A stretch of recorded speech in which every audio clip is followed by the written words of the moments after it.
We have a lot of joint projects and initiatives. We lead grassroots initiatives and activities in order to translate the vision of the Abrahamic Accord into concrete cooperation on the ground. Also, important element is media and social media. We try to spread awareness about each other, about our cause, about ourselves. So through media and social media activity, we reach with a reach of millions. Sharaka spread messages of tolerance, counter anti-Semitism, and inspire its broad audience to embrace the new reality of Middle East. So I'll show you the video of our trip to the Auschwitz last April that inspired this project. So with this trip, we took a delegation of Arab people for the first time to go and visit the Auschwitz for the March of the Living for the first time. So it was around 18 people from different Arab countries in the region. Everyone after the visit wanted us to do something. They didn't wanted it as educational visit and it ends. They wanted to do and create actually change in the region. They wanted more people in the region to know more about the Holocaust. It's either denied or not talked about. So from this, we, and of course after attending this amazing course, we're planning to have a conference encountering extremism, people-to-people perspective, to bring influencers, scholars, journalists, young leaders from more than 20 countries in the region. The Arabs, of course, will have a pre-conference educational visits like the one to Auschwitz and also to Yad Vashem Museum in Israel.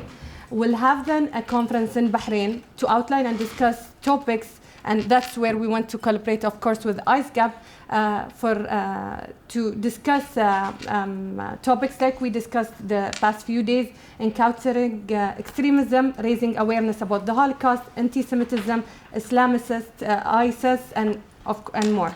So I'm going to be focusing on a particular community which I've incorrectly been calling an Afghan minority, but to be honest, it's probably at least as much as 35% of the Afghan population, and it has a considerable diaspora abroad, which might sound a little bit familiar.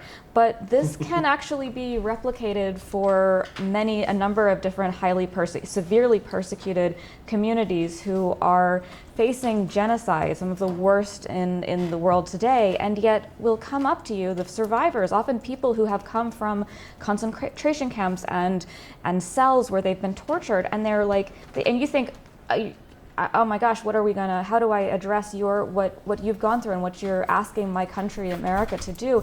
And they want to talk to you about anti-Semitism.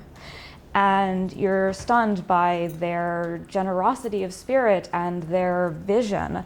And so I'm going to focus in particular on the community with which I've been doing the most work lately, including rushing off to different cities here at night to go meet with people. So this is Salima Mazari.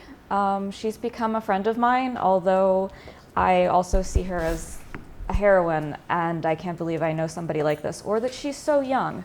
She's actually only 40, and she's very soft-spoken and petite and wears beautiful flowy dresses and flowery headscarves. And she also took up arms to fight the Taliban in her district of Chorkint in Balkh in Afghanistan before the fall of Kabul.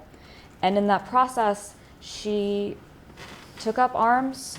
For a while, she was able to negotiate with Taliban fighters in her area, some of them to put down their arms and cease fighting, but for the most part, she had to fight them, and often that meant fighting to rescue girls, Hazara girls, who had been stolen and made sexual slaves. It will be deconstructing the relationship between Jewish hatred and anti-Zionism. So that will be a key point, okay, for the course.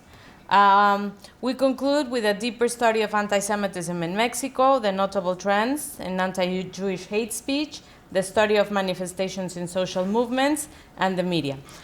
And well, anti-Semitism obviously has been called the longest hatred, and it's a threat that it needs to be addressed in a more energetic and engaging form, okay? Yeah.